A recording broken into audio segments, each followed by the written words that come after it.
Digital dementia. This is a real medical term right now.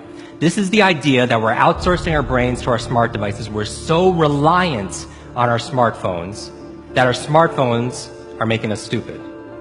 Does that make sense? I mean, it's convenient. I don't want to memorize 500 phone numbers, right? Nobody wants to do that. But we've lost the ability to memorize one. Like if I give you a 7-digit number now, how difficult? Would it be you find that kind of difficult to memorize, like a phone number that you used to do years ago? Yes or yes? Because if I take my arm and I put it into a sling for 6 months, does it stay the same? Would it even grow stronger? It would what? It would atrophy and grow weaker. Same thing with your mental muscles. If you're relying on your phone to keep your schedules, your to-dos, do simple. I went out to dinner with 10 people recently. There was 10 of us. And 3 people at the end pulled out their phones to divide the bill by 10. Can I borrow someone's phone, please? Anyone? Thank you. Okay, there is a subconscious reaction to these devices when we use them. Okay? What if I were to hold my phone while I'm talking to you? I'm not checking it, it's not buzzing, it's not beeping.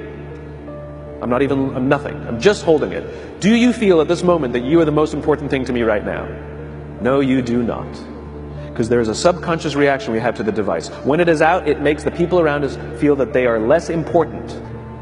When we show up to a meeting, or a lunch, or a dinner, with our colleagues, our clients, or our friends, or our families, and we put the phone on the table, we have announced to everyone in the room that they are not that important to us.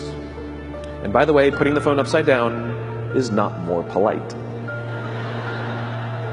My favorite one is in the meeting or at a lunch with someone that the phone will ring and the caller ID will pop up and they will go, I'm not going to get it.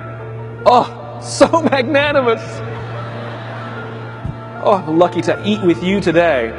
Or they could just put the damn thing away. You can tell how addicted we are. When somebody pulls out their phone when you're with them, how uncomfortable does that make us feel? You're walking down the street with someone, they pull their phone out. We feel stupid, so what do? We pull our phones out. We're so addicted. Somebody goes to the bathroom when we're at dinner, and what do we have to sit there by ourselves? God forbid we should look around the room for 5 minutes.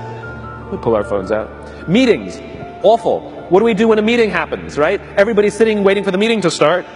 Bob's running a few minutes late. Bob's here? Okay, start the meeting. Do you know when relationships are built? All that in between time. Thank you very much. Parents have to intervene. We have to stop giving our kids free access to social media and phones at young ages. They are not ready for it. Their minds cannot cope with the dopamine. Balance is fine. You can give a kid a phone, but they can't use it in their bedroom. They can't have it at the dinner table. They can't take it to school. They can only have it up to a certain hour, and you take it away. They're children. You can take the phone away. We've got to intervene. The science is alarming. They did experiments on mice where they did the multitasking. They put flashing lights to mimic going from the computer to the cell phone, the computer to the cell phone to the TV. The mice that were exposed to the changing lights, it took them 3 times longer to solve a maze than the mice that weren't, and the damage was permanent. It didn't improve when they stopped the lights.